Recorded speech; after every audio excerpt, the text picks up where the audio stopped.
हमारे पास इस प्रकार के प्रश्न आते हैं तो हम इस प्रश्न को देखकर ही कैसे बताएं कि इसका उत्तर कितना आएगा करके। तो आइए हम इसको समझते हैं कि -1 का पावर कुछ भी रहे, जो घात कुछ भी संख्या रहे, तो उसका उत्तर कितना आएगा। तो देखिए ऋण 1 का घात 2 है, अर्थात ऋण 1 को हम ऋण 1 का गुणा करेंगे तो 1 मिलता है। इसी तरह से ऋण 1 का घात 3 अर्थात ऋण 1 को 3 बार गुणा करे हैं तो ऋण 1 आ रहा है। उसी प्रकार से ऋण 1 का घात 4 दिया है तो ऋण 1 को 4 बार गुणा करेंगे तो 1 आता है।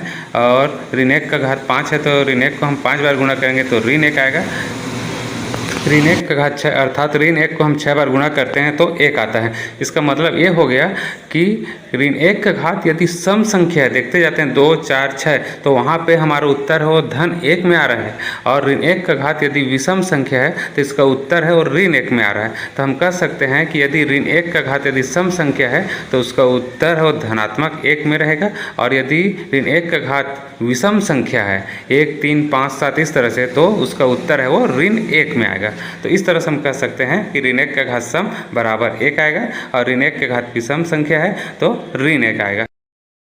इस तरह से प्रश्न मिलेंगे आप ऋण 1 का घात कोई भी संख्या, तो आप यहाँ से आप ट्रिक समझ गए। ऋण 1 का घात यदि सम संख्या है तो उसका उत्तर 1 में आएगा। यदि ऋण 1 का घात यदि विषम संख्या में आता है तो उसका उत्तर होगा ऋण 1। आइए हम इसी तरह से पर विचार करते हैं। देखिए यहाँ पे ऋण 1 का घात और नीचे वाली जो संख्या दी वहाँ पे एक ऋण 1 की घात है। दोनों के घातों को हम देखते हैं। ऊपर वाली जो संख्या उसका घात सम संख्या तो उसका उत्तर 1 में आएगा, और नीचे वाली जो संख्या दी उसका घात विषम संख्या तो उसका उत्तर आएगा ऋण 1।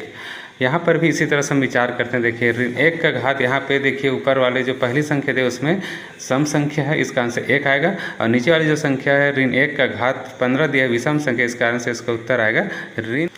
अब आप अच्छी तरह समझ गए कि ऋण 1 का घात यदि सम संख्या तो उसका उत्तर 1 आएगा, और ऋण 1 का घात यदि विषम संख्या है तो इसका उत्तर आएगा ऋण 1। आशा करता हूँ ये ट्रिक आपको बहुत अच्छा लगा होगा। तो आप मेरे चैनल को सब्सक्राइब कर दीजिएगा। धन्यवाद।